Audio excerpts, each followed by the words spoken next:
এই বাচ্চাটার দায়িত্ব কিন্তু এখন থেকে তোমার। বাসর ঘরে বসে আছি স্বামীর জন্য, কিন্তু স্বামীর ভাবি এসে এমন কথা বলবে ভাবতে পারিনি। আমার হাতটি বাচ্চার হাতে ধরিয়ে দিয়ে বলল, তোমার সন্তানের মতো করে দেখে রেখো কিন্তু।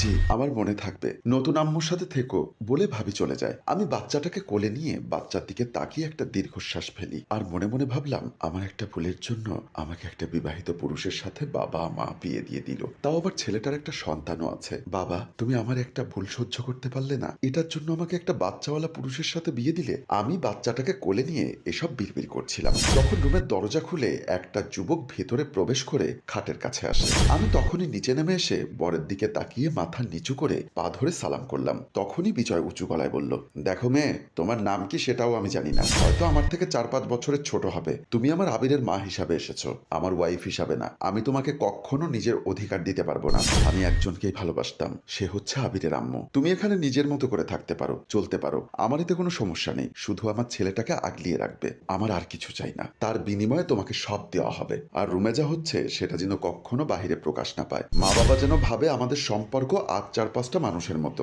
এখন রাত হচ্ছে, আবিরকে মাঝখানে রেখে শুয়ে পড়ো। আমি নারী, আমাকে সব সহ্য করতে হবে। আমরা নারীরা তো সব পারি, তাই না? শুধু পারি না প্রিয় মানুষগুলোকে খুশি রাখতে। আচ্ছা, আমি কি সত্যি নারী? আমি কেন সবাইকে খুশি রাখতে পারি না? কেন? কি বিড়বিড় করছো তুমি? রাত জেগে না থেকে ঘুমাও। আবিরের ঘুম ভেঙে গেলে উঠে দুধ গরম করে খাওয়াবে, আর বেশি কান্না করলে আমাকে ডাকবে। এখন ঘুমিয়ে পড়ো, নয়তো নিজেই অসুস্থ হয়ে পড়বে। আমি আর কিছু না ভেবে ঘুমোতে যাই। ফজরের আজানে আমার ঘুম ভাঙে। ভেবেছিলাম আবির হয়তো রাতে জ্বালাবে, কিন্তু না, তার কিছুই হয়নি। পাশে তাকিয়ে দেখি ছেলে ঘুমোচ্ছে। তারপর আমি নামাজ পড়তে উঠে যাই। আমি আর ভাবি মিলে দুজনে আমার শ্বশুর শাশুড়িকে নাস্তা দিচ্ছি। এমন সময় বিজয় এসে বসে। আমি বিজয়কে চাটা দিলাম, ও আমার দিকে তাকিয়ে চাটা নিয়ে চুমুক দেয়। বাবা বলল, বৌমা, তোমার যদি কিছু লাগে বিজয়কে বলতে না পারলে তোমার মাকে বলবে, ও আমাকে বলবে, কোনো কিছুতে সংকোচ করবে না। মা বলল, আচ্ছা, আবির কি ঘুম থেকে ওঠেনি?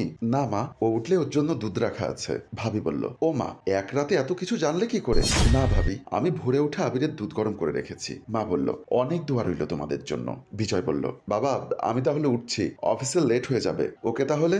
শোন বিজয়, কাল পরশু বৌমাকে নিয়ে একটু ঘুরে আয় কোথাও গিয়ে। ঠিক আছে বলে বিজয় চলে যায়। আমি আবিরের মাথাটা কোলে নিয়ে সোফায় বসে আছি। আবির ঘুমিয়ে আছে। এমন সময় বিজয় এসে আবিরকে আমার কোলে দেখে বলল, ওকে বিছানায় রেখে এসো না। যদি ওর ঘুম ভেঙে যায় তাই বসে আছি।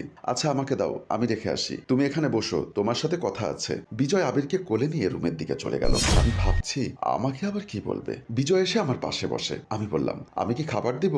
না, বসো তুমি, তোমার অতীত সম্পর্কে শুনবো। তোমার অতীত সম্পর্কে জানার সম্পূর্ণ অধিকার আমার আছে। কি জানতে চান? তুমি একটা অবিবাহিতা মেয়ে, তবুও তোমাকে আমার মতো ছেলের সাথে বিয়ে দেওয়া হলো কেন? কোনো ঝামেলা হয়েছে নাকি তুমি বিবাহিতা ছিলা সেটা আমাদের থেকে লুকোনো হয়েছে? কোনটা?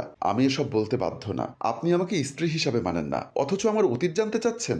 আমি তো জানতে চাইনি আপনার অতীত, যে আপনার ওয়াইফ বেঁচে আছে না মারা গেছে। সো আমিও কিছু বলতে বাধ্য নয় আপনাকে। আমার ঘুম পেয়েছে, আমি ঘুমোবো। আমি সোফা থেকে উঠে চলে যাব। ঠিক তখনই বিজয় আমার হাতটি শক্ত করে ধরে রাখে। আমি হাত নাড়াতে চাইলে ব্যথা অনুভব করছি। ব্যথায় চোখে পানি চলে এসেছে। তাই বাধ্য হয়ে বললাম, আমার 1 বছরের একটা রিলেশন ছিল, কিন্তু ছেলে বেকার, যার কারণে বাবা মা মেনে নিতে চায়নি। আমি বাধ্য হয়ে পালিয়ে যাই, কিন্তু ছেলেটা আসে না। রাত পেরিয়ে যায়, তাও খবর পাই না। বাবা মা যেন জানতে না পারে, সেজন্য আমি আবার বাড়িতে ফিরে আসি। আমি টেনশন করছি, আর এমন সময় আমার ফোনে একটা মেসেজ আসে। আমি তড়িঘড়ি করে সেটা পড়তে লাগলাম। তাতে লেখা আছে, মিস মিম, ভুলে যাও আমার রাজুকে। রাজু তোমাকে ভালোবাসে না, ও ভালোবাসে আমাকে। আমি আর রাজু বিবাহিত। তুমি আমার রাজুকে চড় মেরেছিলে না? ও তোমাকে প্রপোজ সেজন্য করেছিল, আর সেটার প্রতিশোধ নেবার জন্য তোমার পিছে পড়েছিল এতদিন। এখন সুযোগ বুঝে ও সরে গেছে। তারপর তুমি ফোন করে খোঁজ নেবার চেষ্টা করোনি যে কে করেছিল মেসেজটা? ফোন করেছিলাম, ফোন বন্ধ।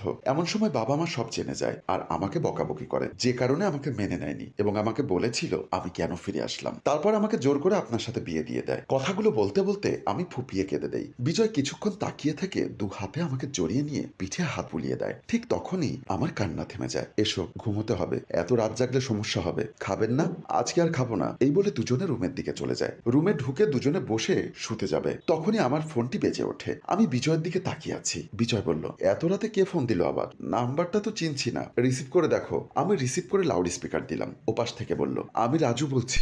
আমি সেদিন ভুল করেছি, তোমাকে ধোকা দেওয়ায় আমার উচিত শিক্ষা হয়েছে। মেসেজে অনেক কিছু ভুল আছে, আমি সেদিন বুঝতে না পারলেও আজকে বুঝতে পারছি তোমাকে আমার লাগবে। আমি আর বিজয় দুজন দুজনের দিকে তাকিয়ে আছি। হ্যালো, কথা বলছো না কেন? বিজয় বলল, কারণ সে এখন তার স্বামীর বুকে, আর জীবনেও কল দিবি না। এমনিতেও কল দিলে নাম্বারে পাবি না, কারণ মিমের নাম্বারটা পাল্টিয়ে দেব।